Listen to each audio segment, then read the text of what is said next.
Hello again, everybody. It's my good buddy Les East along with Brian Allee-Walsh, NewOrleans.com. It's around, let's see, 9 o'clock on Sunday evening, and we're putting our stories, our posts to bed, if you will. The Saints now are 10-3 after a convincing 31-13 win against the St. Louis Rams.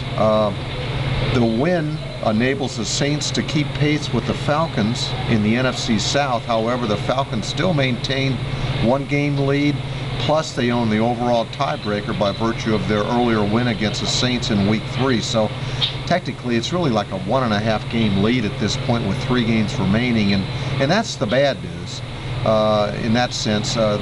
There's additional bad news, I think, Les, really, when you look at the finishing schedule, we'll come back to the game in a second, but from a finishing schedule, the Saints finish at Baltimore next Sunday, at Atlanta 2 nights after Christmas, and then close out the regular season at home against Tampa Bay on January the 2nd.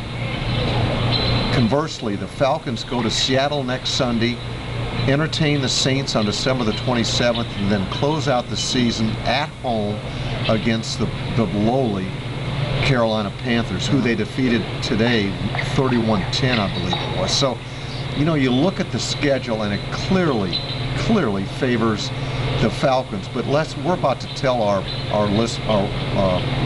listeners and readers and viewers as to why the schedule favors the Falcons.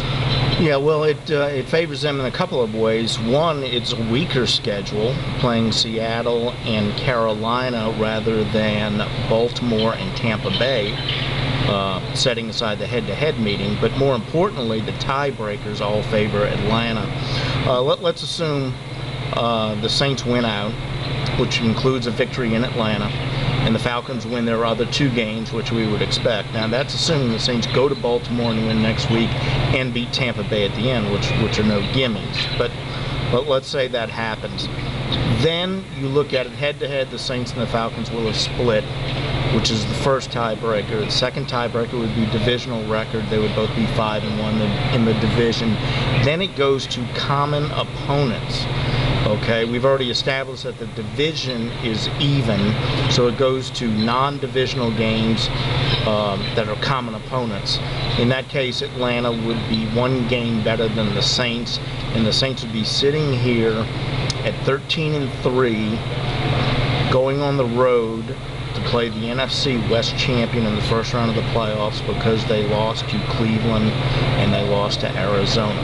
1 win in either of those games would have put them a game ahead of Atlanta. Yeah, and that's why those earlier losses particularly to Cleveland and Arizona may loom very large down the stretch here. And as we've known, really, the last 6 games that they have loomed are really since that Atlanta loss in Week 3, that those losses, you know, they loom large. And so, you know, we don't want to get too ahead of ourselves, but that's the way this thing is kind of shaping out right now. Just a quick glance at today's game. You know, they really controlled it from throughout.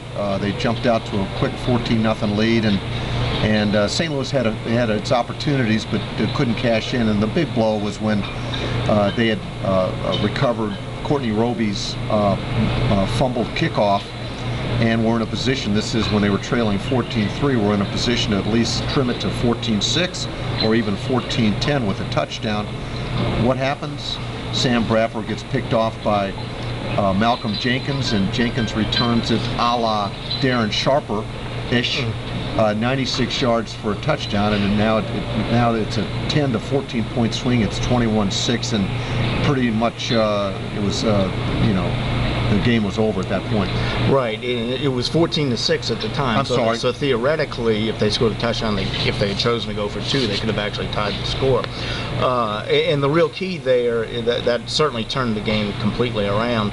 And unlike the Cincinnati game last week, unlike the Dallas game on Thanksgiving, and unlike the San Francisco game in week 2, they didn't get a big lead on a team they're clearly better than and then let them get back into the game and have to take it to the wire and come from behind like they did in those other 3 games, including the last 2 weeks. So today, thanks in large part to Malcolm Jenkins' play, but also the play of the defense throughout, and Drew Brees and a lot of other factors, they were able to get up big on this team and win fairly comfortably. So they took care of business better than they have in other similar games where they had the same opportunity and didn't do so. And one noteworthy injury would be to running back Chris Ivory, who tweaked his right hamstring and pretty much did not play the last 3 quarters. He'd looked really good in the first quarter, 7 carries, 47 yards, I believe, before he went to the sideline and never to be seen again. So certainly that is something that we'll monitor through the week. And I don't know, that'd be a big loss if he couldn't be up and ready to go in Baltimore.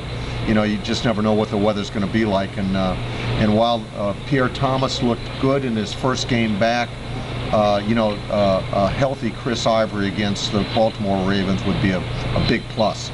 Yeah, going up there this time of year, you expect it to be cold conditions. You want to be able to run the ball with your biggest running back, and Chris would be that guy. There's no indication that it's a serious injury, but nonetheless, going up there next week, we don't know at this point whether he'll be ready to go next week. And we should also point out that though it was disconcerting to see Courtney Roby on the ground as long as he was, and all of the understandable precautions that were taken, Sean Payton seemed encouraged by the early reports that they were very careful in placing him on the board and lifting him onto the stretcher and carting him off.